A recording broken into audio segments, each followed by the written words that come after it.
भगवते वासुदेवाय। ओम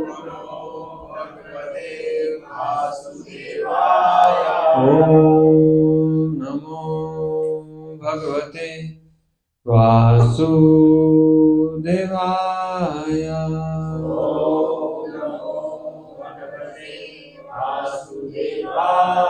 ओम नमो भगवते वासुदेवाय।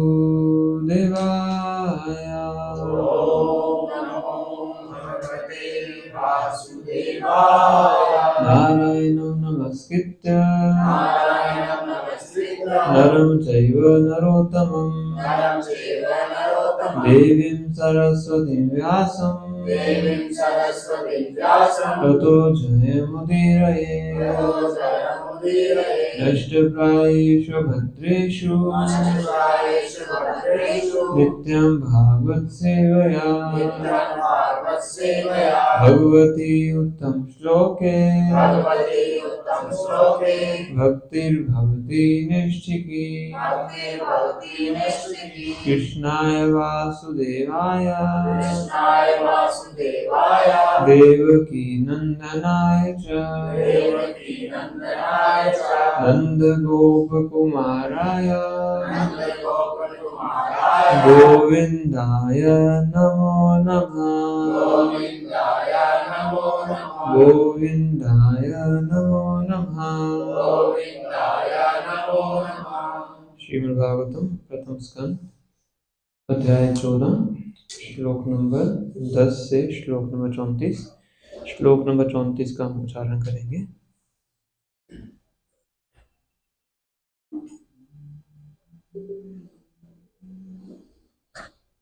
भगवानपि गोविन्दो ब्रह्मण्यो भक्तवत्सलः कच्चित् पुरेषु धर्मायाम् सुखम् आस्ते सुहृद्वृतः। भगवान् अपि गोविन्दो ब्रह्मण्यो भक्तवत्सलः कच्चित् पुरेषु धर्मायाम् सुखमास्ते सुहृद्वृतः। भगवान् अपि गोविन्दो ब्रह्मण्यो भक्तवत्सलः कच्चित् पुरेषु धर्मायाम् सुखमास्ते सुहृद्वृतः।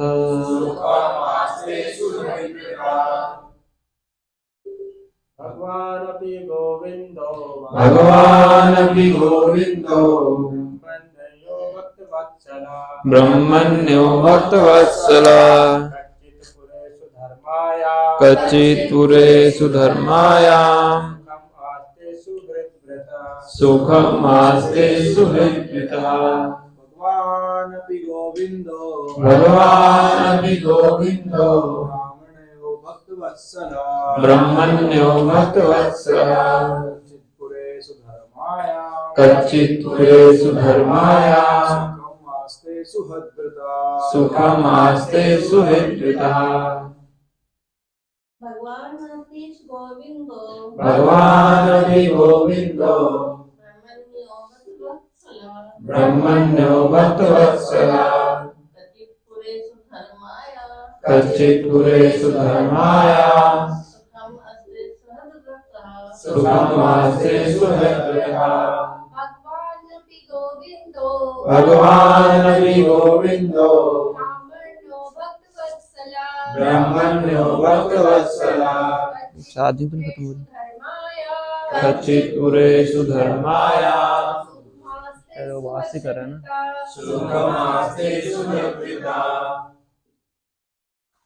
शब्दार्थ अनुवाद में तात्पर्य श्रील प्रभुपाद जी के द्वारा। श्रील प्रभुपाद की जय।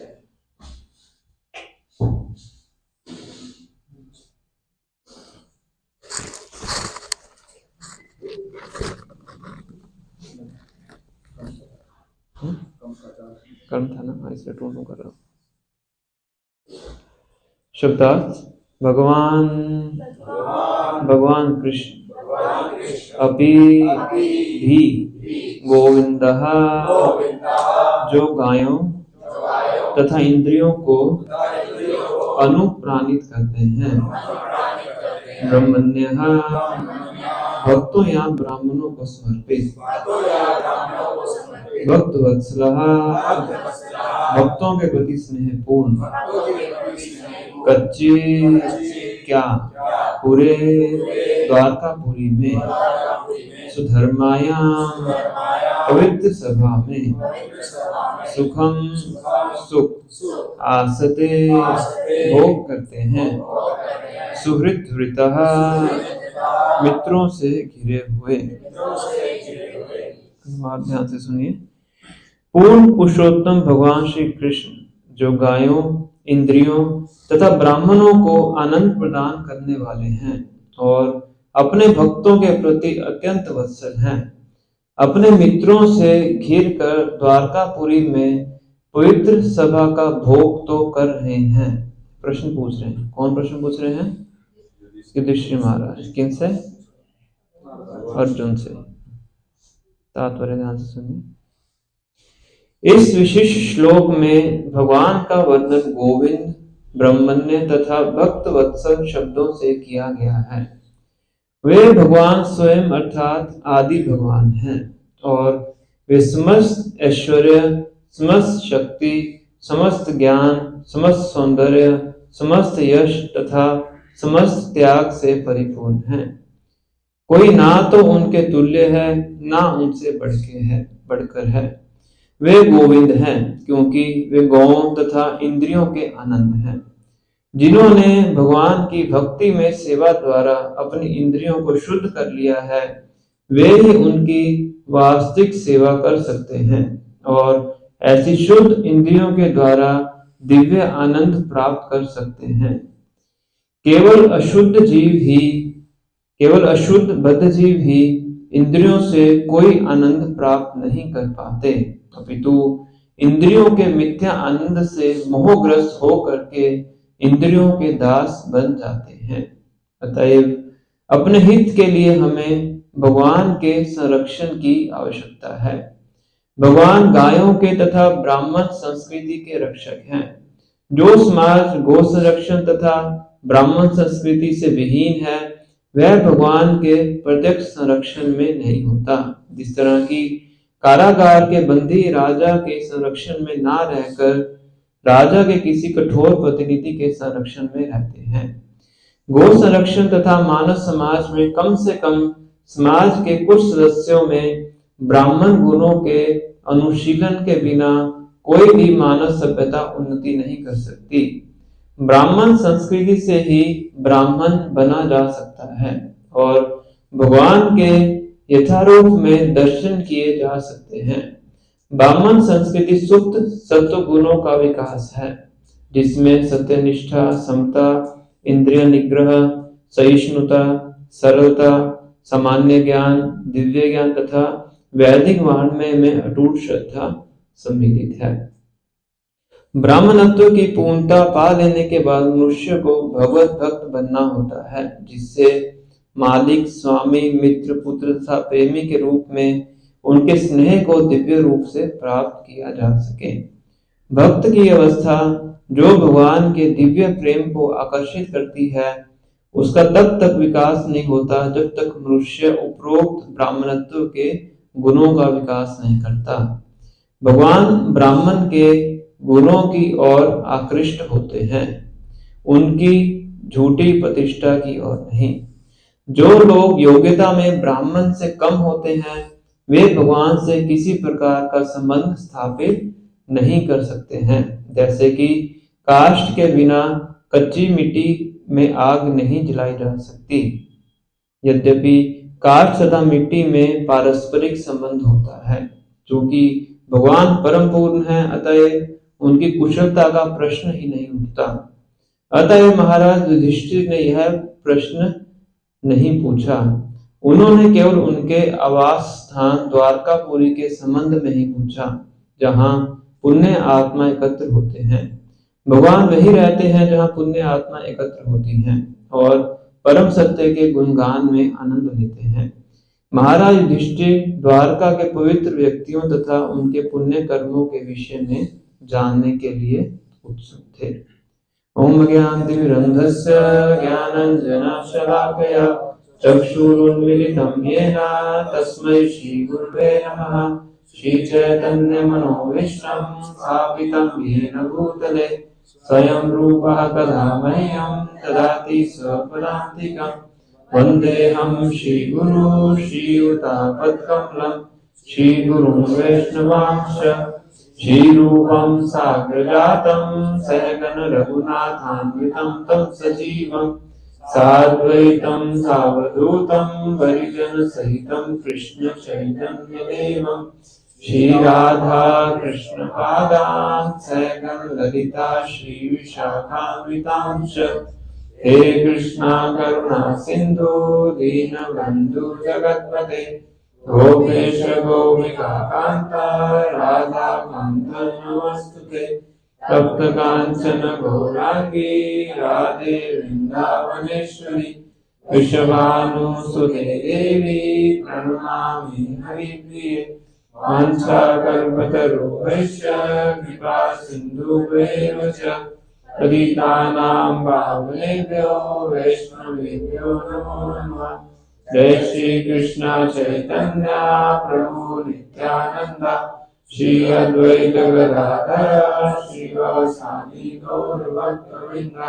हरे कृष्णा कृष्णा कृष्णा हरे हरे हरे राम राम राम हरे हरे। नमो विष्णुपादाय कृष्णाय भूतले श्रीमते भक्ति वेदांत स्वामी नामिने। नमस्ते सारस्वते देवे गौरवाणी प्रचारिणे निर्विशेष शून्यवादी पाश्चात्य देशतारिणे।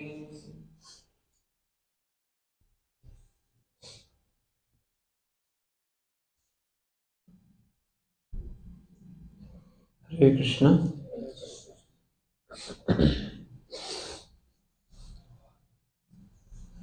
आप सबका स्वागत है। तो आज हम जो चर्चा कर रहे हैं प्रथम स्कंद के 14वें अध्याय का 10 नंबर श्लोक से 34 नंबर श्लोक। तो प्रसंग अब ये चल रहा है कि अर्जुन द्वारका में गए हुए हैं, लगभग 7 महीने हो गए हैं उनको, वहां से वापस नहीं आए। और इसी दौरान युधिष्ठिर महाराज को यहाँ पे कुछ अपशगुन दिखाई पड़ रहे हैं। कहाँ पे? हस्तिनापुर, दिल्ली के आसपास का इंद्रप्रस्थ और हस्तिनापुर।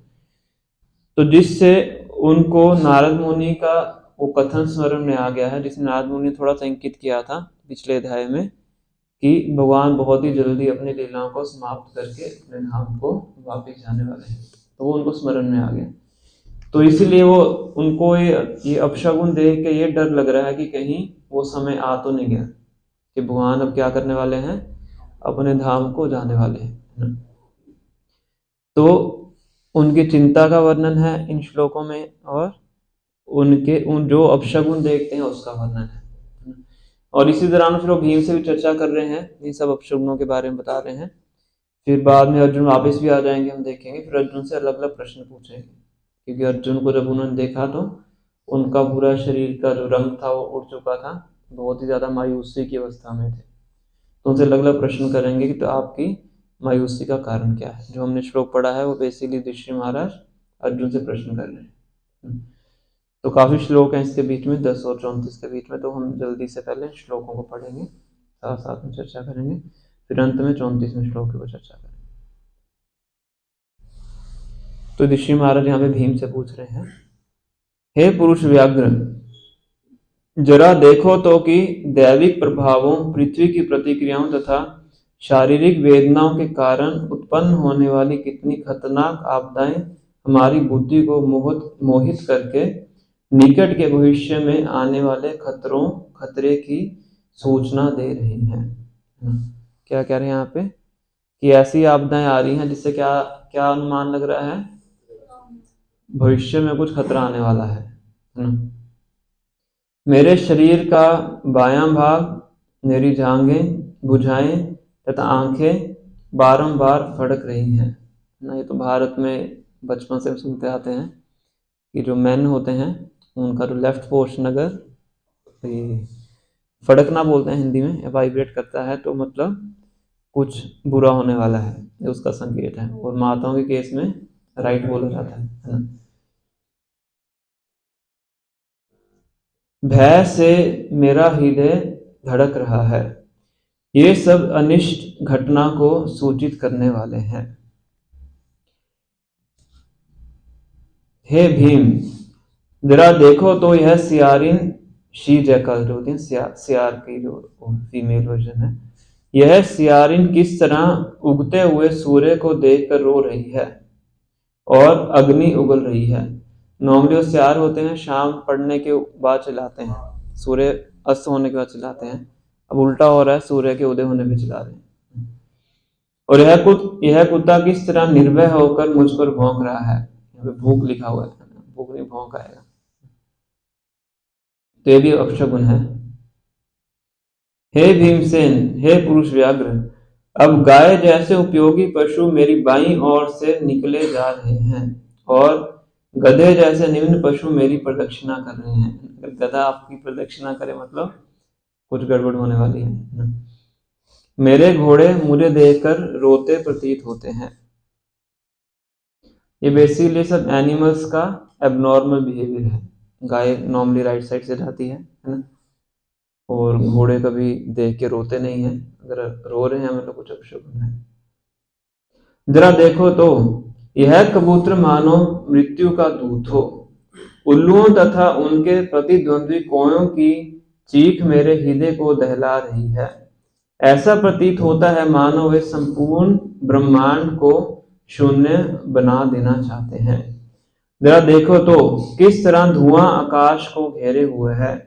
ऐसा प्रतीत हो रहा है मानो पृथ्वी तथा पर्वत कांप रहे हों। बिना बादलों की यह गर्जन तो जरा सुनो, और आकाश से गिरते वज्रपात को तो देखो। तो सब सिम्टम उनको दिखाई पड़ रहे हैं। वायु तेजी से बह रही है और वह सर्वत्र धूल बिखरा कर अंधेरा उत्पन्न कर रही है। बादल सर्वत्र रक्तिम आपदाओं की वर्षा कर रहे हैं। अगर आसमान के अंदर रेडिशनेस आ जाए तो उसको भी अपशगुन बताया जाता है। जब कोविड का टाइम था, कुछ कुछ ऐसे लक्षण उस टाइम पे दिखाई पड़ते थे। कितने लोगों की मृत्यु हुई हम सब जानते हैं कोविड के टाइम पे। तो ये सब शास्त्रिक है कि जिससे हम भविष्य का अनुमान लगा सकते हैं।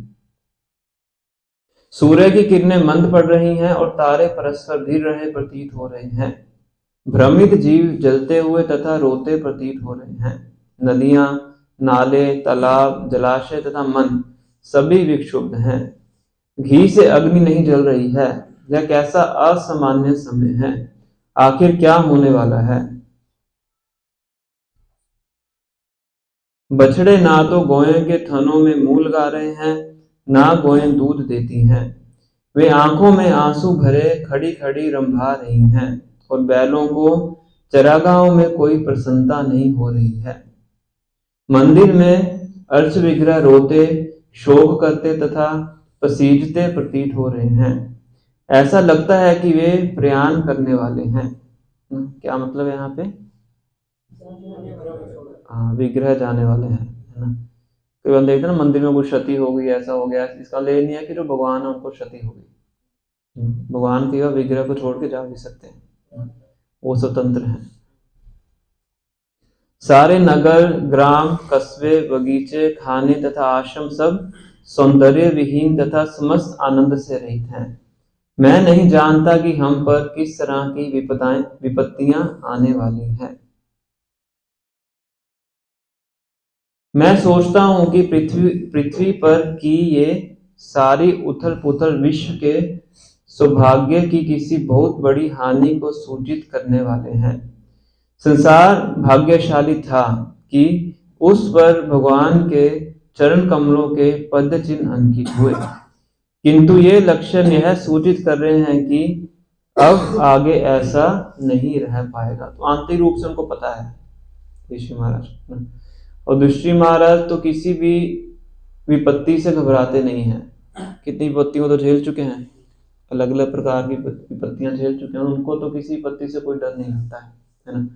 तो सबसे बड़ा डरावना क्या है उनके लिए, किस्सा क्या है कि भगवान का संग उनसे छूट जाएगा। तो इस चीज से वो परेशान हो रहे हैं, संकटों से या दुखों से वो परेशान नहीं हो रहे।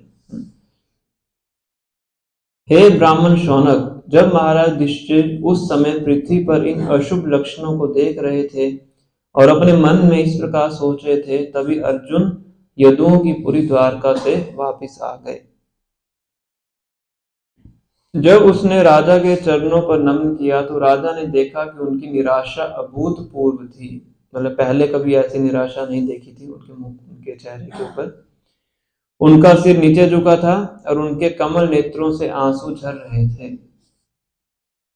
हृदय की उद्विग्नताओं के कारण अर्जुन को पीला हुआ देखकर राजा ने नारद मुनि द्वारा बताए गए संकेतों का स्मरण करते हुए मित्रों के मध्य में ही उनसे पूछा।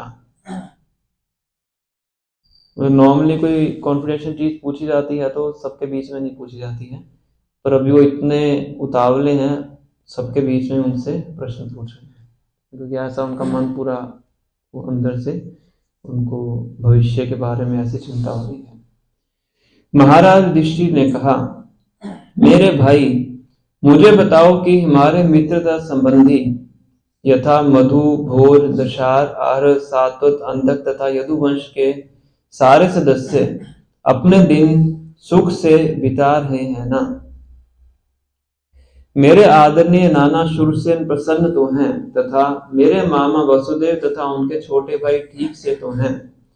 देवकी इत्यादि उनकी सातों पत्नियां परस्पर बहनें हैं। वे तथा उनके पुत्र एवं बहुएं सब सुखी तो हैं। क्या उग्रसेन, जिसका पुत्र दुष्ट कंस था, तथा उनका छोटा भाई अब भी जीवित है? क्या हिदिक तथा उसका पुत्र कृतवर्मा कुशल से है? क्या अक्रूर, जयंत, गद, सारन तथा शत्रुजित प्रसन्न हैं? भक्तों के रक्षक भगवान बलराम कैसे हैं? वृष्णिकुल के महान सेनापति प्रद्युम्न कैसे हैं? वे प्रसन्न तो हैं और भगवान के पूर्ण अंश अनिरुद्ध ठीक से तो हैं। तो सबका नाम ले रहे हैं, वे भगवान के बारे में नहीं पूछ रहे हैं, क्योंकि उसको डिले करना चाहते हैं, उस न्यूज को डिले करना चाहते हैं। कृष्ण के सभी सेना नायक पुत्र तथा सुषेण, चारुदेशन, ये सब भगवान के पुत्रों के नाम हैं।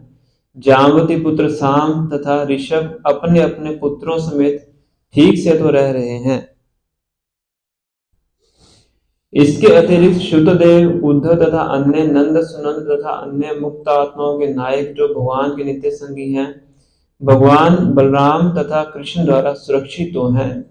वे सब अपना अपना कार्य ठीक से चला रहे हैं ना। वे जो हमसे नित्य मैत्री पाश में बंधे हैं, हमारी कुशलता के बारे में पूछते तो हैं। फिर आज का श्लोक है, पूर्ण पुरुषोत्तम भगवान श्री कृष्ण जो गायों, इंद्रियों तथा ब्राह्मणों को अनंत प्रदान करने वाले हैं और अपने भक्तों के प्रति अत्यंत वत्सल हैं, अपने मित्रों से घिरकर द्वारकापुरी में पवित्र सभा का भोग तो कर रहे हैं।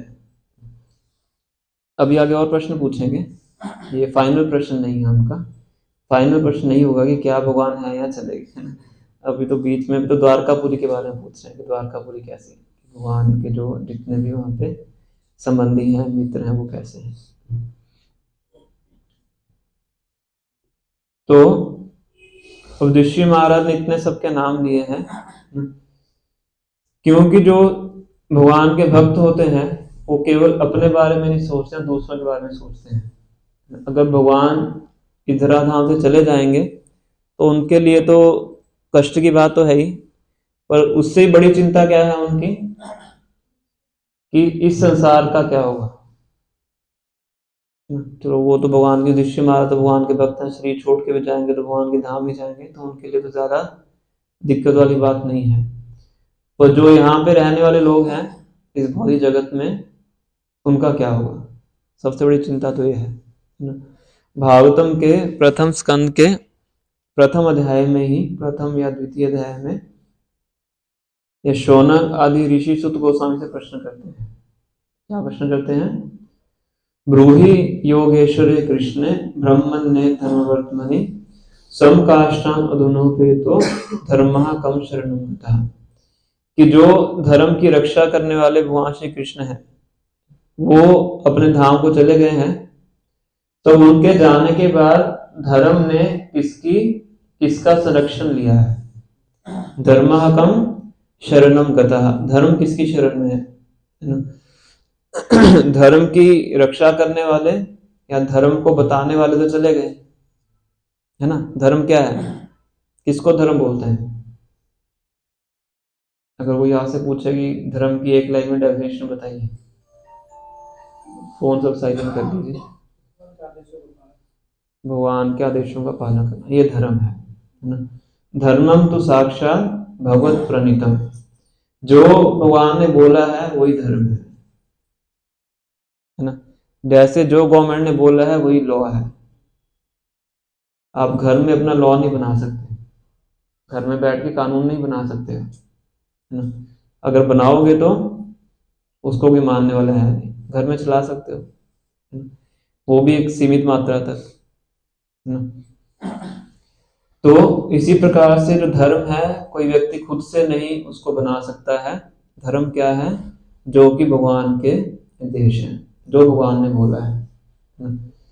इस प्रकार से वो प्रश्न कर रहे हैं कि ब्रूहि योगेश्वरे कृष्ण धर्मन्य धर्मवर्मणि। धर्मवर्मणि मतलब होता है धर्म की रक्षा करने वाला। धर्मा कम शरणं गतः। तो उनके अपने धाम को वापस जाने के बाद धर्म ने किसकी शरण प्राप्त की है? तो इसके उत्तर में क्या बोलते हैं सुत गोस्वामी? किसी को पता है?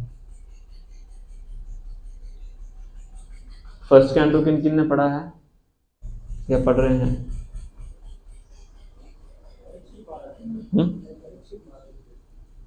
सुत गोस्वामी इसके उत्तर में क्या बताते हैं? धर्म ने किसकी शरण ली है? कौन से चैप्टर पे है? तो फर्स्ट टू तो पढ़ लिए ना।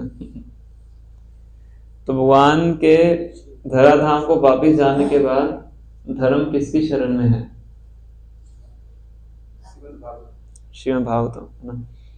तो वो उत्तर देते हैं कृष्णे स्वधाम उपगते धर्म ज्ञानादि भी सह कलो नष्ट दिशामेश पुराण अर्को अधुनोदिता। आपने बैक टू गॉडेड मैगजीन देखी है? कितने भक्तों ने देखी है? तो इस्कॉन की मैगजीन है भगवत दर्शन के नाम से, बैक टू गॉड है। क्या उसके ऊपर क्या बना हुआ लोगों में? सबसे टॉप पे फ्रंट पेज के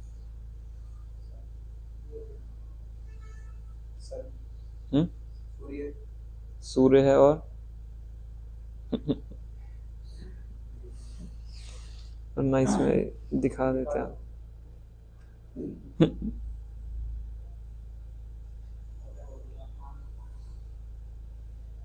प्रभुपाद ने बहुत सोच समझ के उसका लोगो बनाया था।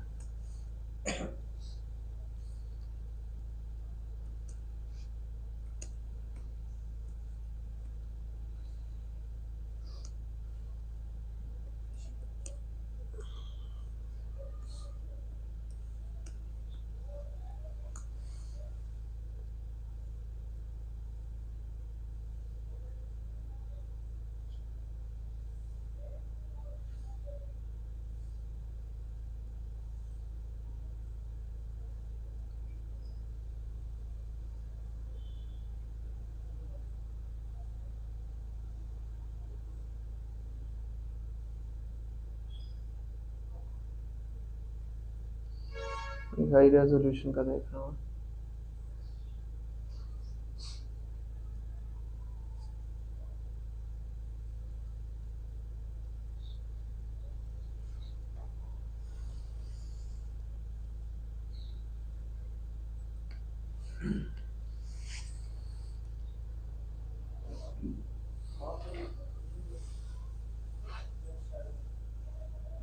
मुझे थोड़ा सा इसमें प्रॉब्लम लग रही है।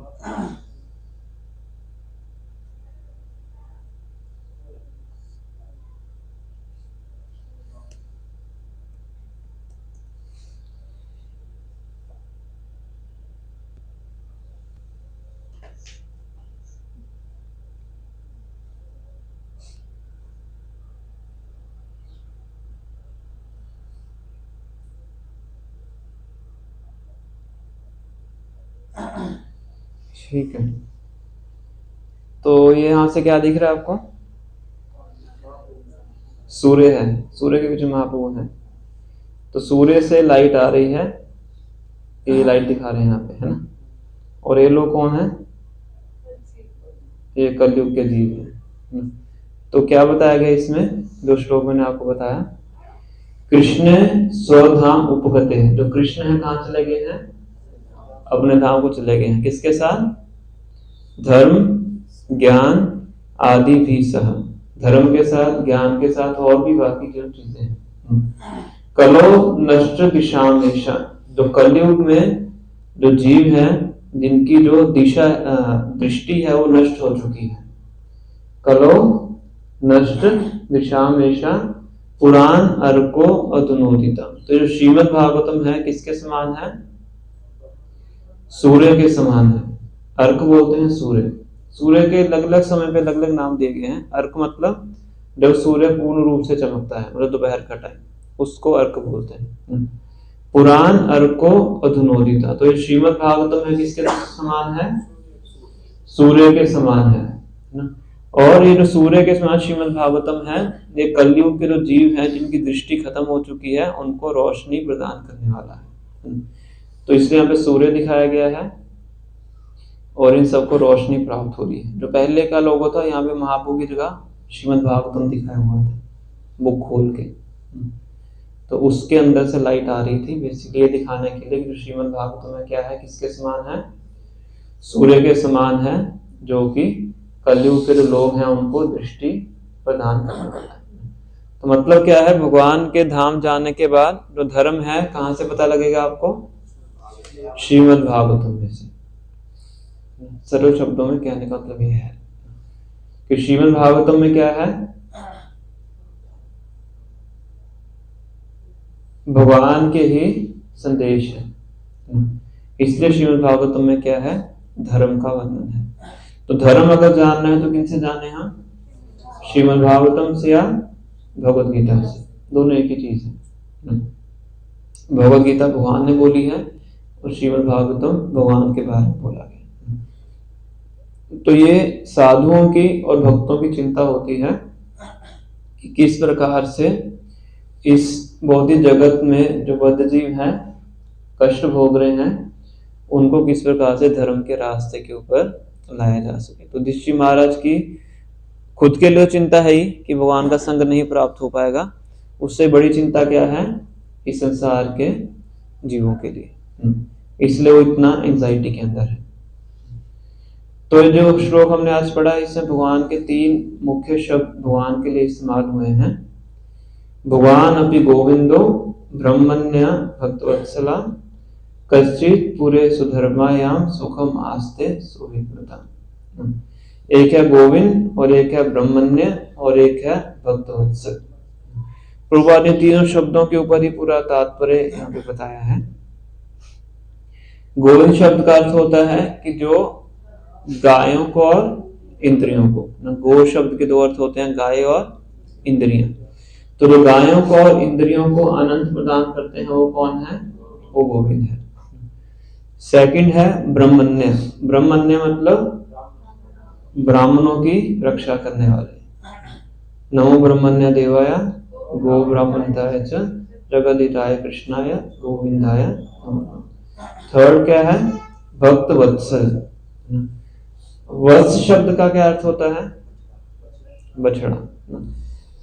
तो गाय और बछड़े के प्रेम की बहुत उदाहरणें दी जाती हैं ना, कि गाय अपने बछड़े से बहुत प्रेम करती है। अगर गाय को कहीं लेके जाना तो उसके बछड़े को उठा के आ जाओ, गाय अपने पीछे आ जाती है ना। जो गायों की रक्षा करते हैं उनको पता हो सकता है। तो इसलिए वत्स शब्द, गाय बछड़े को वत्स बोला जाता है। और भक्त वत्सल का अर्थ क्या है कि जिस प्रकार से जो गाय है अपने बछड़े से प्रेम करती है, उसी प्रकार से भगवान अपने भक्तों से प्रेम करते हैं। ऐसा बताया जाता है कि जब गाय का बछड़ा पैदा होता है, आपको पता होगा वीरेंद्र भू को, गांव में रहते हैं, तो गाय उसको चार चार के साफ करती है ना, ऐसा होता है कि वो इतना उनसे प्रेम करती है। और इसी प्रकार से जो भगवान के भक्त होते हैं, जब कोई भक्ति में लगता है तो भगवान भी उसी प्रकार से उसके हृदय को साफ करते हैं, खुद करते हैं। शिन्वतः स्वकथा कृष्णा पुण्य श्रवण कीर्तना हृदि अंतस्थो भद्रानी विधुनोति सुहृद सता। विधुनोति मतलब धोना। तो भगवान अपने भक्तों के हृदय को क्या करते हैं? साफ करते हैं। इसलिए कई बार भक्ति में आने के बाद भक्त परेशान भी हो जाते हैं। क्यों? क्योंकि भगवान तुरंत ही सफाई शुरू कर देते हैं। और जब सफाई शुरू होती है तो क्या होता है? एक बार धूल उड़ती है, सफाई डस्टिंग करते हैं, धूल उड़ती है कि नहीं? तो भगवान जैसे कोई भक्ति में जुड़ता है तो क्या करते हैं? विधुनोति, उसके हृदय की सफाई शुरू करते हैं। और सफाई शुरू करते हैं तो गंदगी उड़ती है, तो भक्तों को अपनी खुद की गंदगी दिखती है ना, जो कि भक्ति में आने से पहले नहीं दिखती है। भक्ति में आने से पहले हम सोचते थे कि हम तो पूर्ण रूप से शुद्ध हैं, हमें तो शुद्ध होने की आवश्यकता ही नहीं है ना, हम तो किसी का बुरा करते ही नहीं है, तो बिल्कुल पूरे विश्व में कोई अच्छा व्यक्ति है तो कौन है? वो मैं हूँ। तो भक्ति में आते हैं तो माला करना शुरू करते हैं तो क्या होता है? धीरे धीरे पता लगता है कि ये भी मेरे अंदर, ये वासना भी मेरे अंदर है ना, ये भी सब मेरे अंदर से निकल के आ रहा है ना। तो फिर व्यक्ति क्या सोचता है? मौसम पतित प्रभु ना पाई भैया, नरोत्तमदास ठाकुर वो सॉन्ग सिंग करते हैं ना, कि मुझसे ज्यादा पतित व्यक्ति संसार में कोई नहीं है। आप पतितों का उद्धार करने के लिए आए हैं, और उस पूरी लाइन के साथ सबसे आगे कौन खड़ा है? मैं खड़ा हूं, क्योंकि मैं सबसे पतित हूं। पहले हम क्या सबसे थे?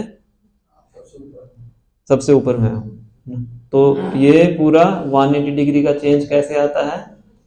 जब भगवान किसी भक्त पे हृदय की सफाई करना शुरू करते हैं। तो जब अपने आप को ऐसे लगे कि मेरे अंदर ये है, मैं बहुत निकृष्ट हूं, इसका मतलब क्या है? सफाई आपके अंदर शुरू हो चुकी है। तो अगर सफाई शुरू हो चुकी है तो सफाई को पूरा होने देना चाहिए। तो बीच में छोड़ देंगे तो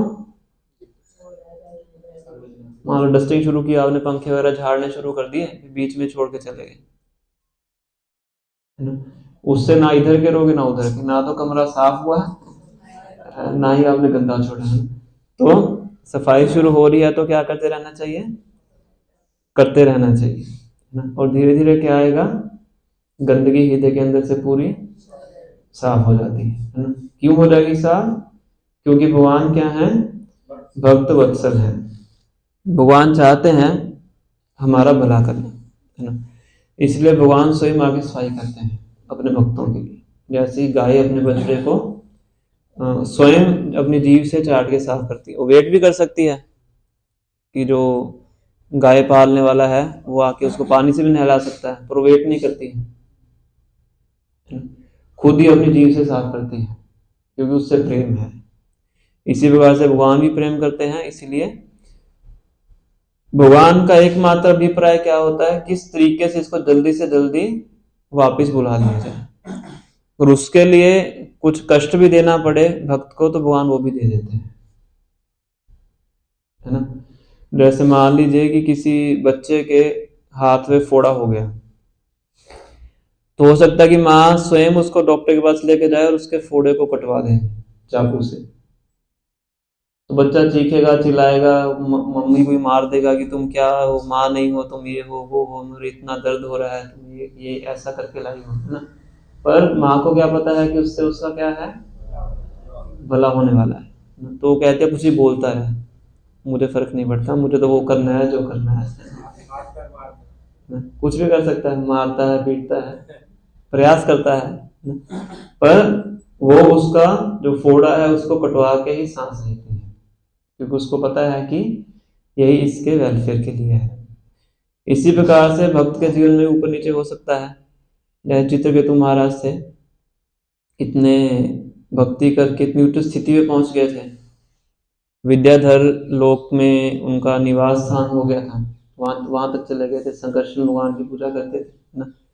पर भगवान उनको वहीं तक ही रुके देना नहीं चाहते थे, भगवान को जल्दी से बुलाना चाहते थे। भगवान ने क्या किया, पार्वती देवी के माध्यम से उनको असुर योनि में भेज दिया। अब देखिए, जो इतने पुण्य आत्माओं के बीच में रहने वाला व्यक्ति, पूरे ब्राह्मणों और भक्तों के गुण वाला व्यक्ति, क्षमा दमा तपा शौच, डिस्कस करेंगे इनके ऊपर, उनको कहाँ रहना पड़ रहा है, असुरों के बीच में और असुर योनि के बीच में। पर भगवान ऐसा क्यों करते हैं, ताकि फास्ट फॉरवर्ड करके इनको जल्दी से वापस बुला दिया जाए। ऐसे रहेंगे तो हो सकता है कि इस ऐश्वर्य से भी असक्त हो सकता है व्यक्ति, है ना। क्योंकि जीवन में अगर सतोगुण का सुख है, सतोगुण भी व्यक्ति को बांध के रखता है। किससे, सतोगुण कौन सी दो बेड़ियों से बांधता है,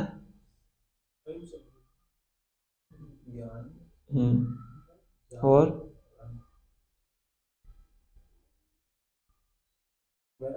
ज्ञान और सुख।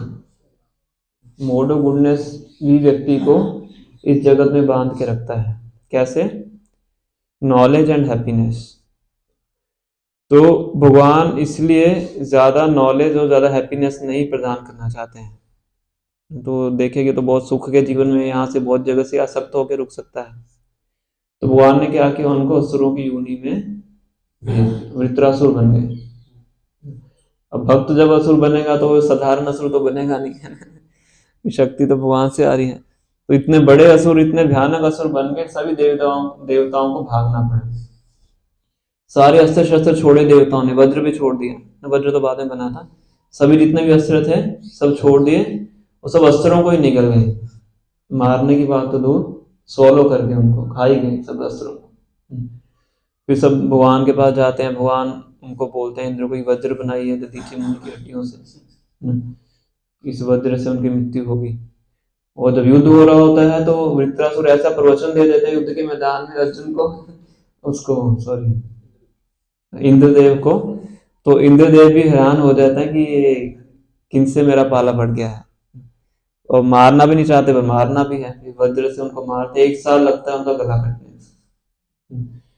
तो पॉइंट क्या है कि भगवान किसी भक्त का हित करने के लिए हो सकता है बाहरी रूप से उसको किसी कष्ट में भी डाल दें, किसके लिए, एक हायर पर्पस के लिए, है ना।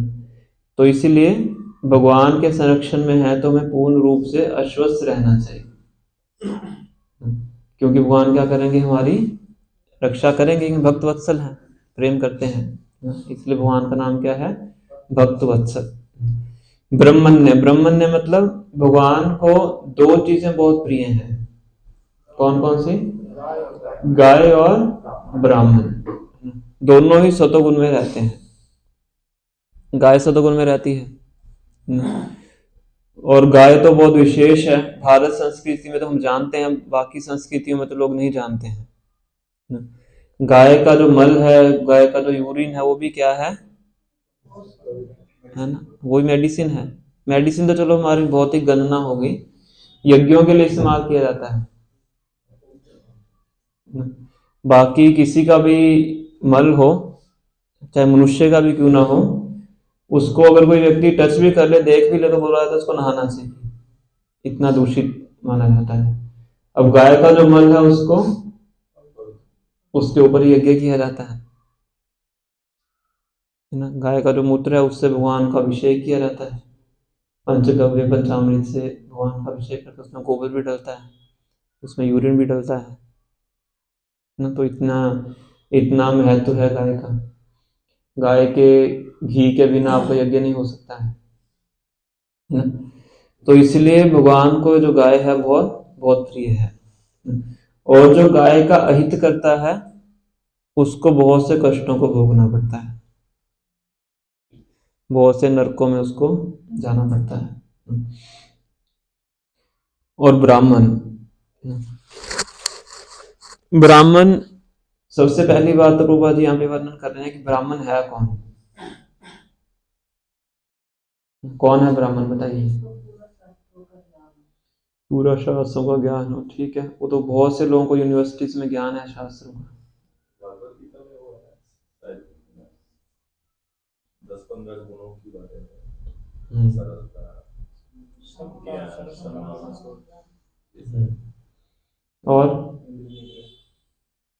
और बताइए। कुछ कुछ तो इन्होंने इंकित कर दिया है। तो अगला प्रश्न है, कौन ब्राह्मण नहीं है?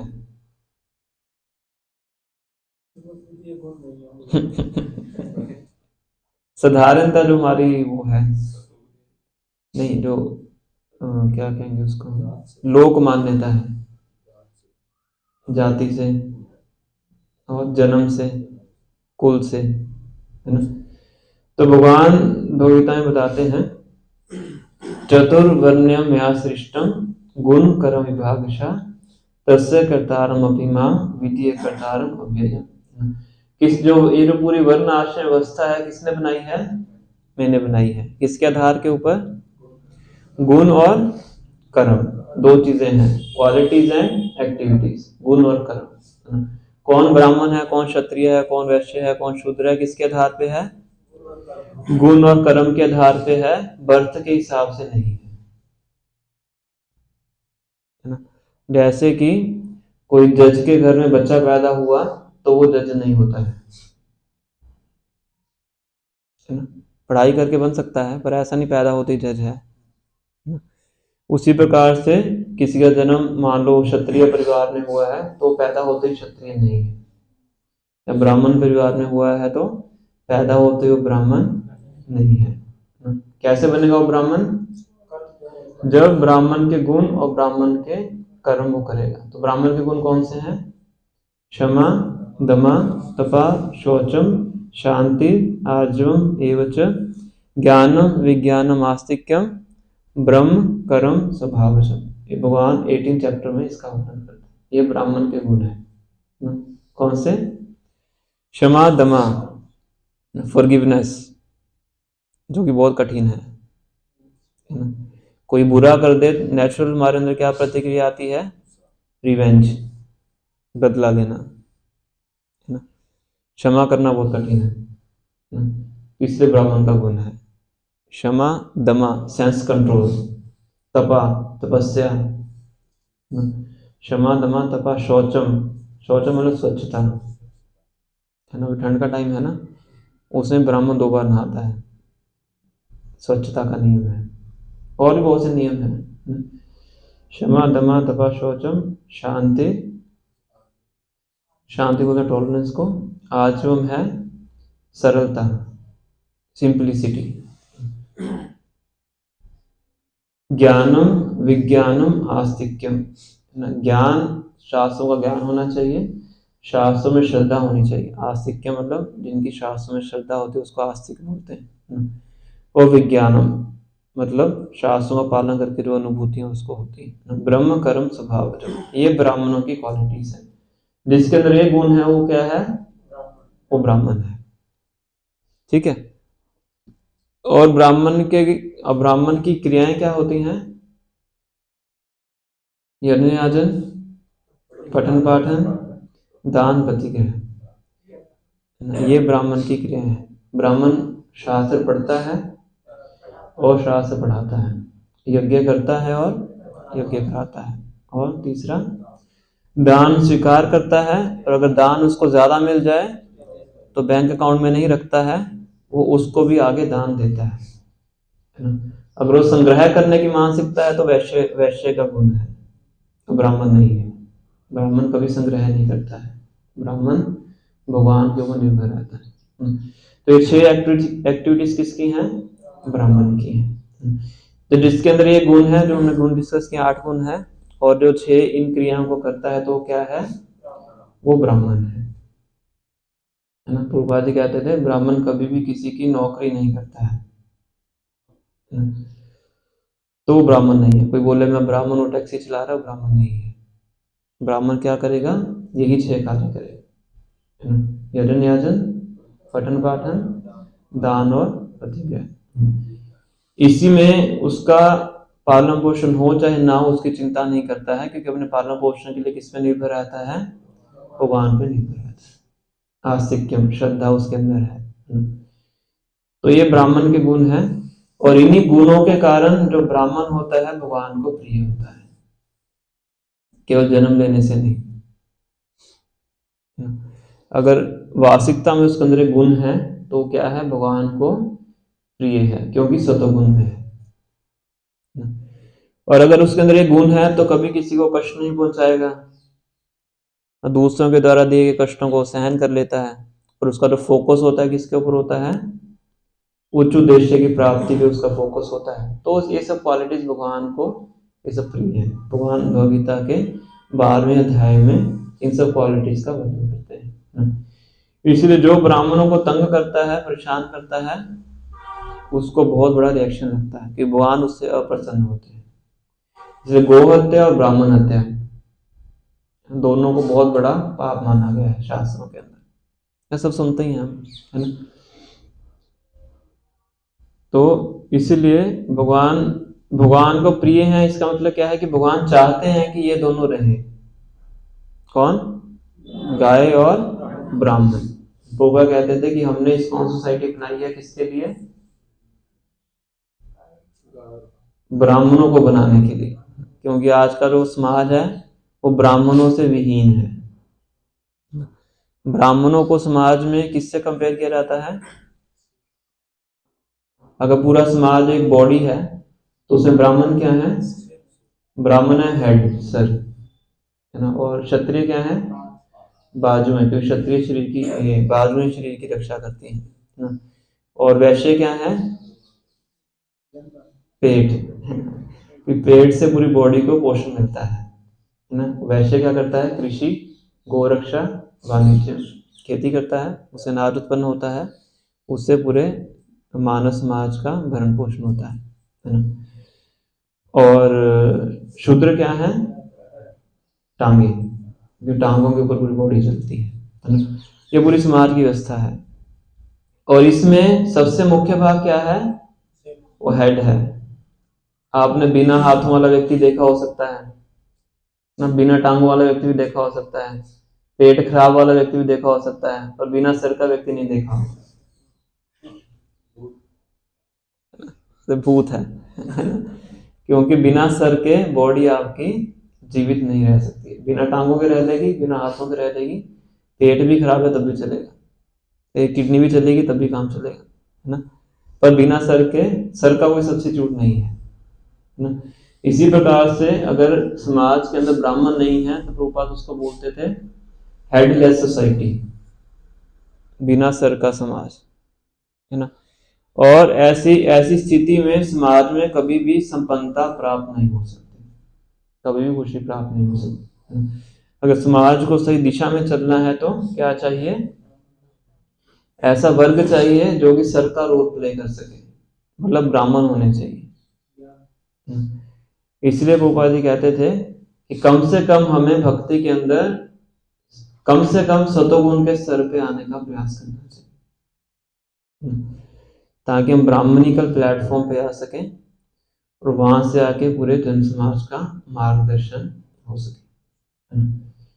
इसलिए भगवान को ब्राह्मण और गाय क्या है? दोनों बहुत प्रिय है। गोविंद, ब्रह्मण्य और भक्तवत्सल, ये 3 शब्द आज के श्लोक में इस्तेमाल हुए हैं, जो कि ऋषि महाराज भगवान के लिए इस्तेमाल कर रहे हैं, और चिंतित हैं कि द्वारकापुरी अभी सही है कि नहीं, क्योंकि आगे जाके भगवान प्रयाण करेंगे और सब द्वारकावासी भी चले जाएंगे। पूरी द्वारका नगरी समुद्र के बीच में अनमैनिफेस्ट हो जाती। तो ये कुछ चर्चा थी हमारी आज के श्लोक पे। 10:42 हुए हैं। किसी बात का कोई प्रश्न है तो पूछ सकते हैं, अदरवाइज हम यहीं स्टॉप करते हैं।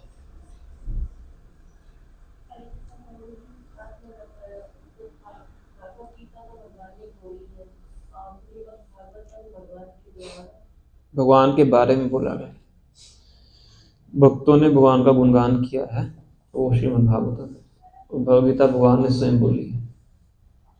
ये अंतर है। भगवद गीता में भगवान बताते हैं कि मैं ये हूँ, और भागवतम में भक्त बताते हैं भगवान ये है, भगवान ये है। ये अंतर है।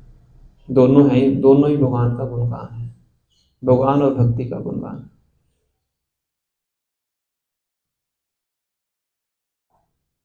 तो भी जैसे में होता है कि सतोगुणी होने में भी मतलब डेंजर है अगर नॉलेज और हैप्पीनेस में अटैचमेंट, तो मतलब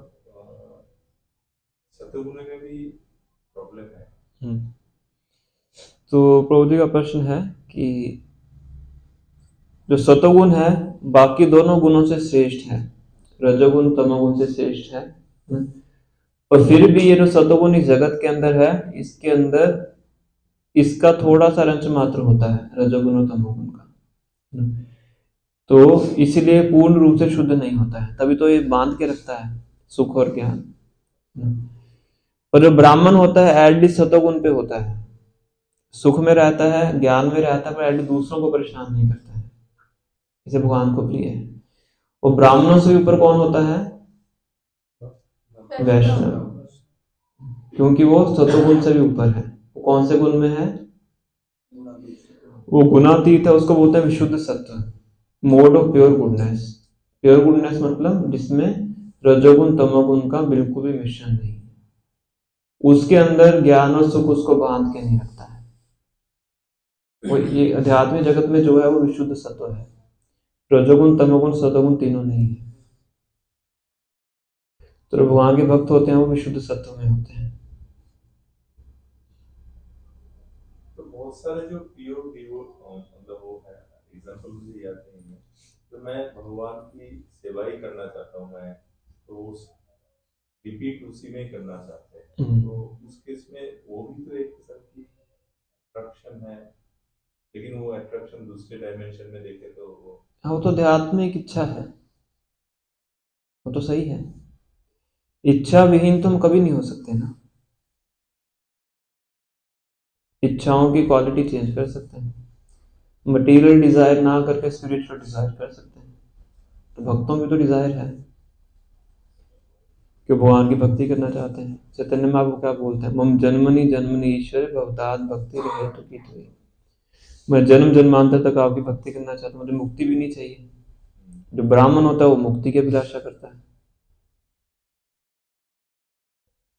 क्योंकि सतोगुण में है, ब्राह्मण को मुक्ति चाहिए। और वैष्णव है वो, उनको मुक्ति नहीं चाहिए। वो कहते हैं हम भगवान की सेवा करना चाहते हैं, चाहे भगवान के धाम में, चाहे भौतिक जगह, चाहे नरक में। नारायण परा सर्वे ना कुतश्चन बिभ्यति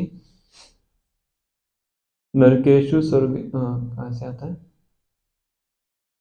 नारायण परा सर्वे ना कुतश्चन बिभ्यति नरक अपवर्ग स्वर्गेशु अपि तुल्यात दर्शन। चाहे नरक हो, चाहे अपवर्ग हो, मतलब मुक्ति, चाहे स्वर्ग हो, अपि तुल्यात, सभी क्या है उनके लिए एक समान है, क्योंकि उनका फोकस भगवान की सेवा है। तो ये तो भौतिक इच्छा नहीं, आध्यात्मिक इच्छा है। मतलब सतोगुणी होने के बाद भी अटैचमेंट जो है वो रह सकता है। तभी तो मतलब डिटैचमेंट हो गया, ऐसा मैंडेटरी थोड़ा थोड़ा उसके अंदर उदय हो रहा है,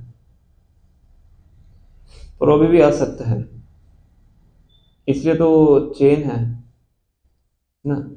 तमोगुण को बोला था लोहे की जंजीर है, रजोगुण को बोला जाता है चांदी की जंजीर है, और सतोगुण को बोला जाता है सोने की जंजीर है। पर तीनों है ही तो जंजीरें, तीनों बेड़ी हैं। गुण मतलब रस्सी, जो गुण है वो संस्कृत वर्ड है, उसका मतलब होता है रस्सी। रजोगुण तमोगुण सतोगुण तीनों क्या है? रस्सी है, बेड़ी है।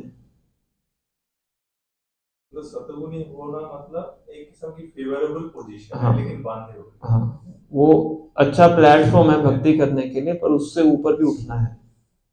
इसलिए पकड़ा ना, कम से कम वहां तक पहुंचना है, ऐसा नहीं कि वहीं पे आकर रुक जाना है। जैसे एरोप्लेन होता है, उसको टेक ऑफ करने के लिए पहले दौड़ना पड़ता है, उसके बाद फ्लाइट पकड़ता है। तो वो जो टेक ऑफ करने का जो रास्ता है वो एक तरह से सतोगुण है, तो फ्लाइट भी पकड़नी है। फ्लाइट भी पकड़नी है, पर फ्लाइट पकड़ने से पहले दौड़ना कहाँ पे पड़ेगा? उस एरिया मतलब वो क्या है, सतोगुण है, तो कम से कम सतोगुण के स्तर पे आना है। उस स्तर पे आके भक्ति करना आसान है, रजोगुण तमोगुण में भक्ति नहीं हो सकती है, बहुत कठिन है। जैसे आपने ब्राह्मण के गुणों के बारे में बताया, तो हमें पता है कि अच्छे हैं वो, बट फिर भी इनको अडॉप्ट क्यों नहीं करता? क्योंकि अभी पास्ट कंडीशनिंग बहुत स्ट्रॉन्ग है, भक्ति में तो अभी आए ना, उससे पहले जितने भी साल हैं 30 35 40 साल, वो तो सब रजोगुण तमोगुण में गए। और ये तो ये इस जीवन की बात कर रहे हैं, इससे पहले वाले जीवन की। तो पास संस्कार हैं वो फिर धीरे धीरे जाएंगे, और जितनी तीव्रता से करेंगे भक्ति, जितनी तीव्रता से भक्तों का संग करेंगे उतनी जल्दी जाएंगे, जितना ढीले से करेंगे उतना लेट जाएंगे। सिंपल प्रोसेस है। पास्ट हैबिट्स हैं, पास्ट डिजायर्स हैं, बार बार आके पोक करते रहते हैं, तो उनसे जूझने की जो शक्ति है वो भक्तों के संग से आती है। और भक्तों के संग में रहने के लिए फिर क्या क्या प्राइस है? भक्तों के संग में रहने की क्या प्राइस है? त्रिनादपि सुनिचेन तरोरपि सहिष्णुना अमानिना मान दिया। तो जो ये कर लेता है उसके लिए भक्ति करना बहुत आसान है। भक्तों के संग में रहेंगे, अपने आप वो शक्ति प्राप्त होती रहेगी, फिर जो पिछले संस्कार हैं वो हमें परेशान नहीं करेंगे। फिर धीरे धीरे धीरे धीरे धीरे धीरे हम जो है भक्ति के अंदर क्या हो जाते हैं, स्टडी हो जाते हैं, फिक्स अप हो जाते हैं। फिर सतोगुण में आते हैं, फिर धीरे धीरे फिर हम सतोगुण से ऊपर विशुद्ध सत्व में आते हैं। तो ये पूरी साधना भक्ति जो है वो इसी प्रक्रिया के लिए है, धीरे धीरे व्यक्ति को अपनी स्थिति से ऊपर उठाती है साधना भक्ति। इसे साधना भक्ति गुरु के निर्देशन में की जाती है, बाय फोर्स करनी पड़ती है, क्योंकि अभी संस्कार फिर उसको पीछे खींचते हैं। पर अगर बाय फोर्स कर लेंगे तो फिर संस्कार कुछ कर नहीं पाएंगे, है ना। जैसे कि सांप है पर उसके दांत नहीं है, वो डराएगा आगे, फुंकार करेगा, पर कुछ कर नहीं सकता है, कुछ कर नहीं पाएगा। डराएगा जरूर, डर लगेगा आपको, ये थॉट आ गया मेरे अंदर, ये इच्छा आ गई, तो डर लगेगा आपको, पर वो कुछ कर नहीं पाएगा, क्योंकि आप क्या हो चुके हैं, फिक्सअप हो चुके हैं। अगर फिक्सअप नहीं है तो फिर अभी दांत हैं उसके, फिर डर सकता है, ठीक है, तो समय लगेगा धीरे धीरे। साधना भक्तों का संग शास्त्रों का पढ़ना। हाँ, साधना में सब कुछ आ गया आपका, हरि नाम का जप आ गया, श्रवण आ गया, शास्त्रों का अध्ययन आ गया, है ना? और उसका मुख्य अंग क्या है? भक्तों का संग। जो पंचांग भक्ति श्री रूप गोस्वामी भक्ति स्वामी सिंधु में बताते हैं, ना पंचांग भक्ति में क्या क्या है? भागवत श्रवण, हाँ, मथुरावास, अर्च विग्रह श्रद्धया सेवन, अर्च विग्रह की सेवा करना, और भक्तों का संग, और नाम का जप। ये पांचों क्या हैं? मुख्य अंग हैं। और रूप गोस्वामी लिखते हैं कि अगर इनमें से एक के प्रति भी आकर्षण हो जाए तो उसके अंदर वो भाव की स्थिति में पहुंच सकता है, पांचों में से कोई एक। कौन बता सकता है पांचों के पांचों? माता जी बताएंगे। पंचांग भक्ति के 5 अंग हैं, बताइए। हाँ, तभी तो कह रहा हूँ, आप बताइए। हम्म हम्म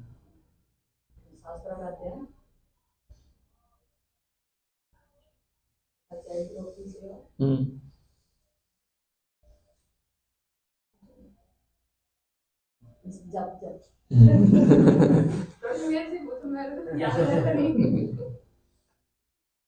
तो नाम जप, भक्तों का संग, तो भक्तों का संग इतना आवश्यक है, 5 अंगों में आता है। ड्यूटी वर्शिप भी है ना, अच्छे विग्रहों की सेवा और भागवतम सुनना, है ना। मथुरास मतलब धामवास, उसमें मायापुर बोल लीजिए, वृंदावन बोल लीजिए, है ना। और क्या बचा? हाँ ना, वो तो है ही, है ना। तो इन पांचों में से किसी एक को भी अच्छे से कर लेंगे तो वो हमें ले जाने के लिए सक्षम है। पांचों के पांचों हो जाएंगे अगर आप भक्तों के संग में रहेंगे। धामवास में तो वहाँ पे जाके रहना होता है, मान लो हाँ धामवास, वृंदावन जाके जैसे फ्लैट ले लेंगे वहाँ जाके रहने। हाँ पर वहां पे रहने के लिए योग्यता भी तो चाहिए। रहना मतलब नॉर्मल रहना हाँ, तो धामवास का मतलब है कि पहले ये नरोत्तम ठाकुर क्या कहते हैं, गौरांगा बोलीते हावे पुलक शरीरा, हरि हरि बोलीते नायन बाबे नीरा, आगे आर कावे निताई चांद करुणा होइबे, संसार वासना मोरे कबे तुझ हावे, विषय छाड़िया कबे शुद्ध हवे मन, कबे हम हेरिबो श्री वृंदावन। तो कह रहे हैं कि मैं वृंदावन में रहने के योग्य बनूं। कौन बोला? नरोत्तम ठाकुर, है ना। कि जब मेरे हृदय के अंदर से क्या हो जाएगा, सारी संसार को भोगने की वासना खत्म हो जाएगी, तब मैं योग्य बनूंगा वृंदावन में रहने के लिए। तो अगर इस अवस्था में जाके वृंदावन में रहेंगे तो वो धामवास है। अदरवाइज फिर वहां जाके अगर अपराध करेंगे तो उतना ही गुना उसका रिएक्शन मिलेगा। तो इसलिए प्रभुपाद जी कहते हैं 3 दिन के लिए जाओ और चौथे दिन वापिस आ जाओ। कल ही हम लीलामृत में पढ़ रहे थे, प्रभुपाद कह रहे थे 3 दिन के लिए जाओ वृंदावन और चौथे दिन वापिस। ज्यादा देर वहां पे रहोगे तो क्या करोगे? फिर अपराध करेंगे, वही लाखों गुना फल मिलेगा। माला करने का भी लाखों गुना फल और अपराध करने का भी लाखों गुना फल। इस प्रकार से है ना। और जो अयोग्य अवस्था में जाके रहता है उसको लौट के आना पड़ता है,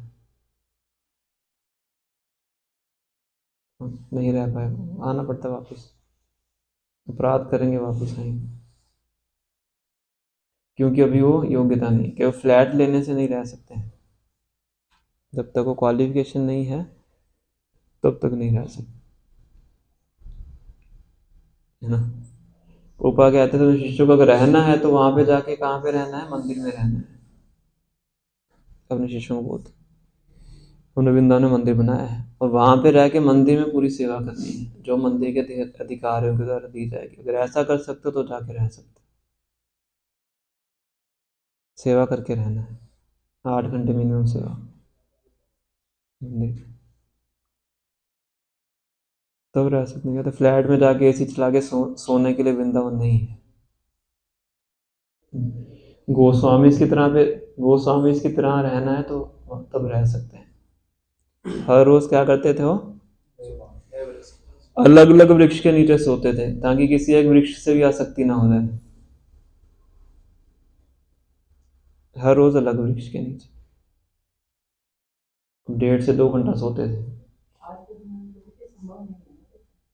हाँ, तो इसलिए मंदिर में रहिए, रूपा कहते थे। वृंदावन मंदिर बनाया है हमने, एमवीटी भी बनाया है, प्रभुपाद ने इसी उद्देश्य से बनाया था। मायापुर बनाया है कि मंदिर में रहिए और मंदिर में सेवा कीजिए, ठीक है। तो यही स्टॉप करेंगे हम। श्री श्री राधा अधिकरण भगवान की जय, श्री श्री कृष्ण राम की जय, जगन्नाथ सुधारानी की जय, श्री गौर की नित्य गौर प्रेमानंदे। हरे कृष्णा कृष्णा कृष्णा हरे हरे, हरे राम राम राम।